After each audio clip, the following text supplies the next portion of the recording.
नमस्कार, मी प्राध्यापक सुधीर दिंडे, BA प्रथम वर्ष लोकप्रशासन विभाग। या BA प्रथम वर्षामध्ये कालपर्यंत आपण लोकप्रशासनाचे स्वरूप काय ही बाब त्या ठिकाणी चांगल्या प्रकारे एक विस्तृत अशा स्वरूपात अभ्यासली। आज आपण या ठिकाणी लोकप्रशासनाची व्याप्ती काय आहे हे या ठिकाणी आज आपण बघणार आहोत।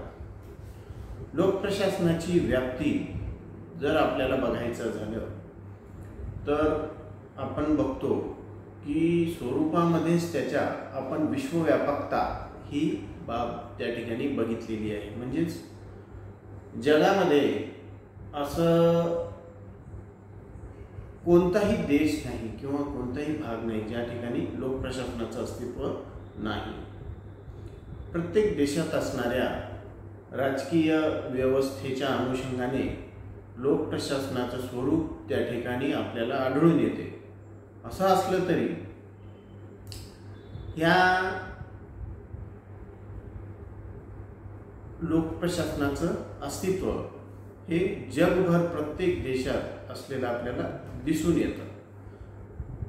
काही ठिकाणी ही व्यवस्था ही केंद्रीभूत आहे, काही ठिकाणी ही विकेंद्रित आहे, परंतु अस्तित्व मात्र हिचं प्रत्येक ठिकाणी असलेलं आपल्याला दिसून येतं। आपण बघतो की लोकप्रशासनाचा अर्थ त्याचबरोबर लोकप्रशासनाचे स्वरूप यामध्ये जे विचारवंतांचे मतभेद आहेत त्या स्वरूपाचे मतभेद लोकप्रशासनाच्या व्याप्तीच्या संदर्भातही असलेले आपल्याला या ठिकाणी दिसून येतात। लोकप्रशासनाच्या व्याप्तीमध्ये सुद्धा एक संकुचित विचारसरणी आणि एक विस्तृत अशा स्वरूपाची विचारसरणी ही या ठिकाणी विचारवंतांमध्ये असलेली आपल्याला दिसून येते।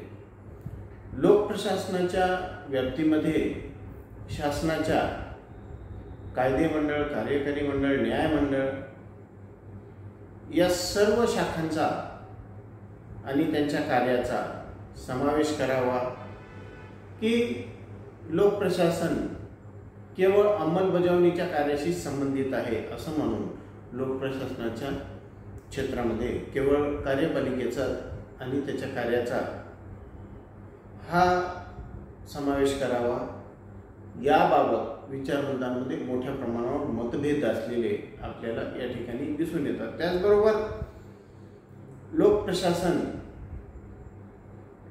धोरण तयार करणे, धोरणांचे विश्लेषण करणे, धोरणांची अंमलबजावणी करणे अशा सर्व कार्यांचा समावेश लोकप्रशासनाच्या कार्यामध्ये करावा अथवा केवळ अंमलबजावणी विषयक कार्याचाच समावेश लोकप्रशासनात करावा या बाबी संदर्भातही विचारवंतांमध्ये मोठ्या प्रमाणावर मतभेद असलेले आपल्याला या ठिकाणी दिसून येतात। लोकप्रशासनाची व्याप्ती ही खरं म्हणजे आजच्या घडीला इतकी व्यापक आहे की त्यामध्ये जे होणारे मतभेद आहेत हे मतभेद म्हणजे काही मोठी गोष्ट नाही। एवढ्या व्यापक याच्यावर विचार करणे, सहमतीने काही मुद्दे मांडणे हे एक या ठिकाणी अतिशय चॅलेंजिंग असलेलं आपल्याला या ठिकाणी दिसून येते। आपण बघतो की एक विचारप्रवाह लोकप्रशासनाची व्याप्ती अतिशय व्यापक आहे असं मानतो, तर दुसऱ्या विचारप्रवाहाने लोकप्रशासनाच्या व्याप्तीला मर्यादा घालून अतिशय संकुचित अशा स्वरूपाचं केलेलं आहे। व्यापक दृष्टिकोनातून लोकप्रशासन शास्त्राचा अभ्यास जर करायचा असे ठरवले तर शासन संस्थेच्या तिन्ही शाखांचा म्हणजे कायदे मंडळ, कार्यकारी मंडळ, न्याय मंडळ या तिन्ही शाखांचा व त्यांच्या कार्याचा समावेश लोकप्रशासनाच्या अभ्यासामध्ये करावा लागेल। तसेच शासनाच्या 2 किंवा 3 पातळ्या असतात, केंद्र सरकार, राज्य सरकार आणि स्थानिक सरकार। तर व्यापक दृष्टिकोनानुसार लोकप्रशासनाच्या अभ्यासक्रमामध्ये या 3 शाखा आणि 3ही पातळ्या यांचा आणि विविध संघटना सरकारी धोरणाची पूर्तता करण्यासाठी आलेली नानाविध स्वरूपाची कार्य इत्यादीचा संपूर्ण व पद्धतशीर असा विचार करावा लागेल। या अभ्यासक्रमात सरकारच्या नागरी संघटनांच्या प्रशासकीय कार्याचाच नव्हे तर लष्करी कार्याचा सुद्धा आपल्याला यामध्ये समावेश हा करावा लागेल। आजची गुंतागुंतीची समाज रचना व अर्थव्यवस्था आणि सरकारच्या वाढत्या जबाबदाऱ्या व कार्यक्षेत्र या संदर्भात जर आपण विचार केला तर लोकप्रशासनाविषयीच्या व्यापक दृष्टिकोनामुळे अनेक गुंतागुंतींचे प्रश्न उद्भवतात आणि ह्या गुंतागुंतींच्या प्रत्येक प्रश्नाची या ठिकाणी उकल करणे हे फार कठीण होऊन बसेल। आजच्या सामाजिक, आर्थिक व राजकीय परिस्थितीत एका संघटनेचा समग्र अभ्यास हा कठीण जातो। तर या ठिकाणी एवढ्या बाबींचा लोकप्रशासनामध्ये समावेश करून त्याचा विचार व अध्ययन ही बाब खूप चॅलेंजिंग होऊन बसेल आणि त्याचबरोबर एवढ्या विस्तृत बाबींचा समावेश लोकप्रशासनामध्ये करणे हे सुद्धा लोकप्रशासनाच्या अभ्यासकांवर एक प्रकारे अन्याय केल्यासारखं होईल। लोकप्रशासनाच्या व्याप्तीच्या जी संकुचित विचारसरणी आहे, जे संकुचित दृष्टिकोन असणारी विचारसरणी आहे, लोकप्रशासनाच्या अभ्यासात सरकारच्या फक्त कार्यकारी शाखेचा समावेश करण्यात यावा असं लोकप्रशासनाची संकुचित विचारसरणी ही या ठिकाणी मानते। कायदे मंडळ, न्यायमंडळ या 2 शाखांना त्यामधून वगळण्यात यावं। म्हणजे या दृष्टिकोनाप्रमाणे सरकार जेव्हा कायद्याची अंमलबजावणी करण्याचे कार्य करते तेव्हाच फक्त ती लोकप्रशासन किंवा प्रशासन करते असं हे संकुचित विचारसरणी ही मानत असते। कार्यशील शासन संस्था म्हणजे लोकप्रशासन असे मानणाऱ्यांच्या मते लोकप्रशासनात प्रशासकीय कर्मचारी, त्यांची कार्यपद्धती इत्यादीचा अंतर्भाव होतो।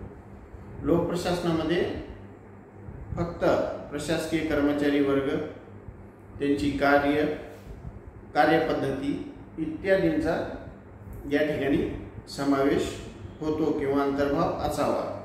या संकुचित दृष्टिकोनातून बघितल्यास कायदे मंडळ, न्यायमंडळ, राजकीय कार्यप्रमुख, लष्करी संघटना इत्यादींचा समावेश जो आहे तो इत्यादींचा समावेश लोकप्रशासनाच्या अभ्यासात करता येत नाही।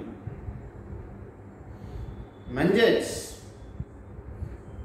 या संकुचित विचारसरणीच्या अनुषंगाने लोकप्रशासन हे केवळ अंमलबजावणी आणि त्याच्या कार्याशी संबंधित असलेलं या ठिकाणी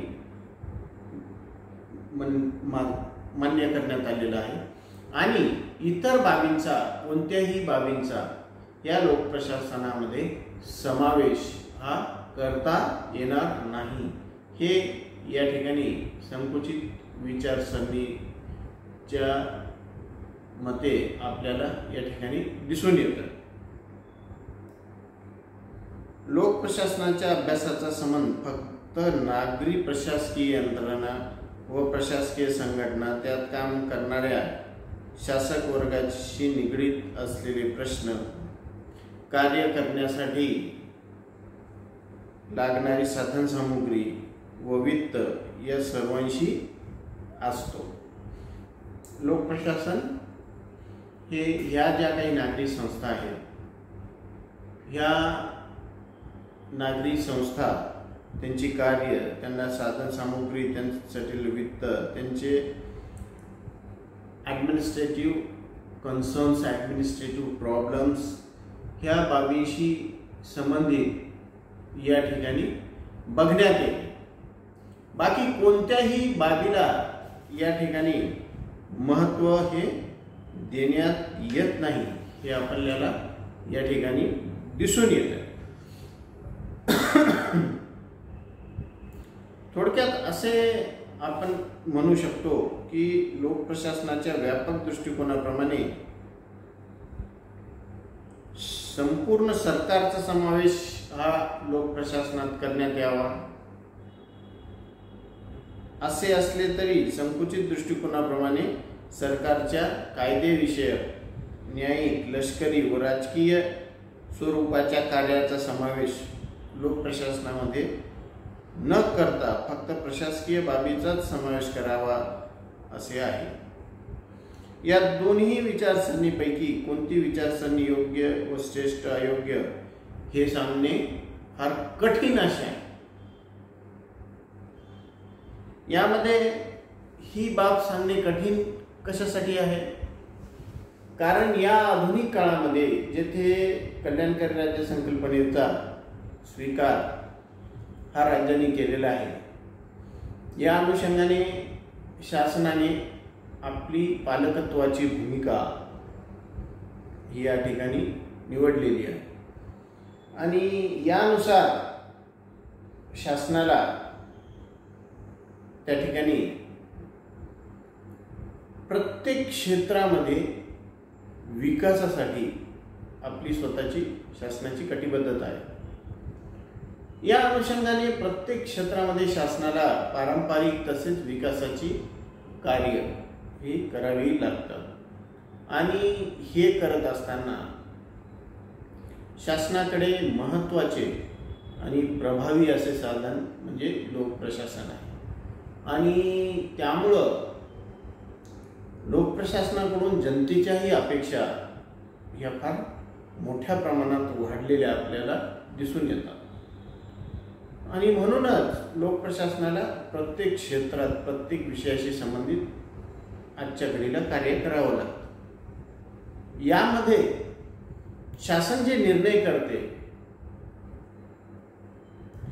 या निर्णय प्रक्रियेत सुद्धा लोकप्रशासनाला समाविष्ट व्हावं लागते, सहभाग घ्यावा लागतो. सोबतच आपण बघतो आजच्या आधुनिक काळात असणारी प्रशासकीय न्यायालयासारखी संकल्पना यायोगे अनेक स्वरूपाची न्यायदानाची स्पन कार्य ही त्या ठिकाणी लोकप्रशासनाला करावी लागतात. असे असले तरी जर प्रामुख्याने जर लोकप्रशासनाच्या उत्तरदायित्वाचा भाग जर आपण बघितला तर यामध्ये लोकप्रशासन जे आहे हे प्रामुख्याने आपल्या अंमलबजावणी कार्याच्या संदर्भातच अधिक प्रमाणात उत्तरदायी असलेलं आपल्याला दिसून येतं. मग ही जी कार्य लोकप्रशासन करते ह्या कार्याचा वैधानिक दृष्ट्या अंतर्भाव हा लोकप्रशासनाच्या कार्यामध्ये करणे हे कितपत उचित ठरेल हा एक मोठा वादाचाच भाग आहे. तर या कारणाने या ठिकाणी ही बाब मानण्यात येते की जी काही व्यापक विचारसरणी आहे ती जे काही मानून आजच्या घडीला चालते ते या ठिकाणी योग्य आहे की जी संकुचित विचारसरणी या ठिकाणी जी काही बाबी मान्य करून चालते ती बाब या ठिकाणी योग्य आहे हे सांगणं या ठिकाणी त्यामुळं मोठं कठीण असं होऊन बसतं. तर या दोन्ही विचारसरणी यामधून अनेक विचारवंतांनी काही सामायिक बाबी या ठिकाणी लोकप्रशासनाच्या व्याप्तीबद्दल मांडण्याचा प्रयत्न केलेला आहे आणि ज्या ज्या विचारवंतांनी ह्या काही सामायिक बाबी मधनं किंवा सामायिक या दोन्ही विचारसरणीच्या सामायिक मुद्द्यामधनं लोकप्रशासनाची जी काही व्याप्तीची मांडणी केली त्यामध्ये सर्वाधिक समर्पक असं लुथर गुलिक यांचं व्याप्तीच्या संदर्भातलं इक्वेशन जे आहे ते या ठिकाणी अधिक मान्य हे असलेलं आपल्याला या ठिकाणी दिसून येते। बहुतांशी लेखकांनी विशेषतः व्यापक दृष्टिकोन प्रतिपादित करणाऱ्या लेखकांनी सुद्धा स्वतःचं लेखन करताना संकुचित दृष्टिकोनालाच प्राधान्य दिल्याचं आपण दिसून येतं। जसं वुड्रो विल्सन हे व्यापक दृष्टिकोनातनं विचार करतात लोकप्रशासनाला अतिशय व्यापक दृष्टिकोनातनं बघतात। लोकप्रशासनामध्ये व्यापक असा सर्व घटकांचा समावेश करण्यावर या ठिकाणी भर देतात, परंतु प्रत्यक्षात ज्यावेळेस ते लोकप्रशासनाची व्याख्या करतात त्यावेळेस मात्र ते संकुचित दृष्टिकोनालाच त्या ठिकाणी प्राधान्य देतात असंही आपल्याला दिसून आलं। या आधुनिक काळात विचारवंतांनी लोकप्रशासनाची व्याप्ती अशा पद्धतीने दोन्ही भिन्न भिन्न दृष्टिकोनातनं या ठिकाणी स्पष्ट करण्याचा प्रयत्न केलेला आपल्याला दिसून येते। याच पद्धतीने लोकप्रशासनाच्या या व्याप्तीबाबत जी काही सामायिक बाबी किंवा ती व्याप्ती अधिक चांगल्या प्रकारे स्पष्ट करण्याबाबत विचारवंतांनी या ठिकाणी वेळोवेळी जी इक्वेशने किंवा जे मुद्दे या ठिकाणी मांडले हे आपण नेक्स्ट लेक्चरमध्ये करू। धन्यवाद।